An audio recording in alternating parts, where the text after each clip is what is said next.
Hi everyone, I hope that you're all keeping well. I wanted to share some hopefully invaluable information that I took from my first neurophysiotherapy appointment that I had last week for my arm. I think that not only could it be used for arm issues, I also think that it could be used all over the body. So for anyone who might be experiencing something similar to what I'm experiencing and have been experiencing over the past nearly 2 years, I wanted to share it, and I think that it's something that could be adapted to anyone else that's having the same problems. So the thing that I want to be talking about today is sensory problems with MS. The thing that she showed me last week was sensory re-education exercises.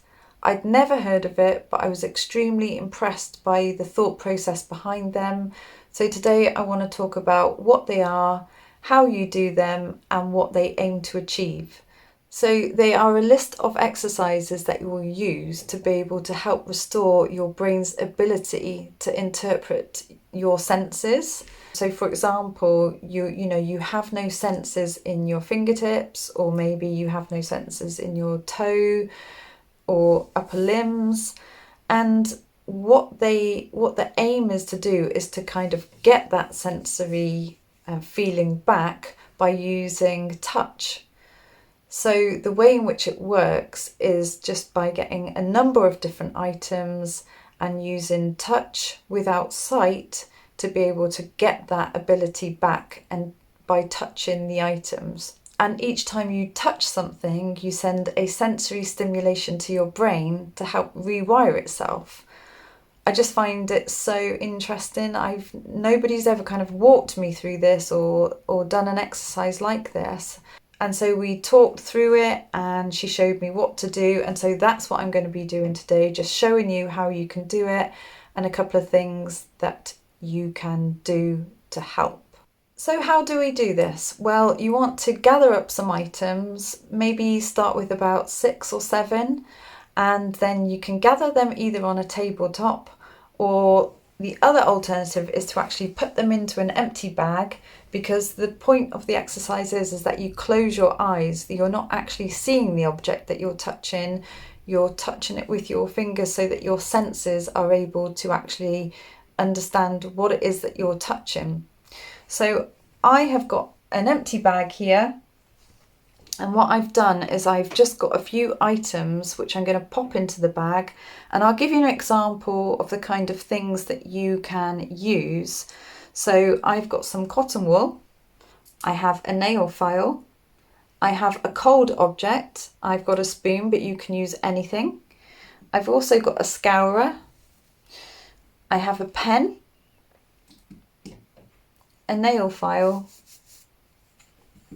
a piece of paper, and a penny, a coin. There is particular reasons why I've chosen my items, because I used to, when I had no feeling in my hands whatsoever, I was always fumbling around for coins. I could never feel them. They always felt really strange to me. And also the nail files, I can't feel cotton wool at all. To me, that just feels like nothing. And the coldness, I have issues with temperature. So for you need to pick items which kind of work for you, maybe items that you have trouble with, items that maybe you would like to get your sensory back. But the thing that is most important is that you pick different types of items that feel different to the fingertips or the toes or the skin. So you just pop them all into the bag.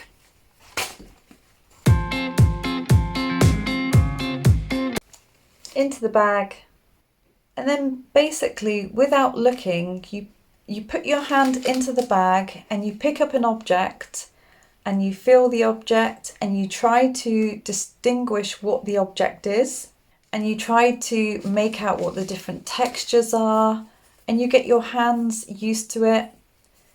Now, if it's not your hands, and say for example it's your feet or your legs or a specific part of your body, then all you would do is you would just get the item and you would just rub it on the part which is sensitive or sensory loss or hypersensitive even, because the other thing which this works really well for is to desensitize. So you can use these as desensitizing exercises. So for example, you can just add light strokes, a light pressure, and in the beginning it might be quite uncomfortable, but gradually your body and your brain rewires to get used to the sensation. But you just do it at your speed. And as I said, if it's not your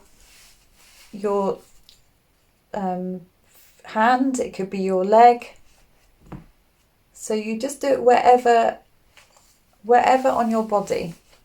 The other thing that you can do is fill a bowl full of rice, and you can put objects in the bowl full of the rice, and you can go item hunting through the rice and try and feel things through there. You can also do temperature differentiation, where you get a warm flannel, not too hot, nothing like that, but just something, if you have problems with telling the difference between hot and cold, you can get a flannel and place it in the place where you have sensory symptoms with hot and cold. You can also do something called sensory locating, where you close your eyes and you get somebody else to place their fingers and then you have to locate where they are actually touching you, because there are people who still have issues knowing where certain places are being touched on their body because of sensory problems. Sensory reduction is all about providing the brain with the right stimulation in order for it to recover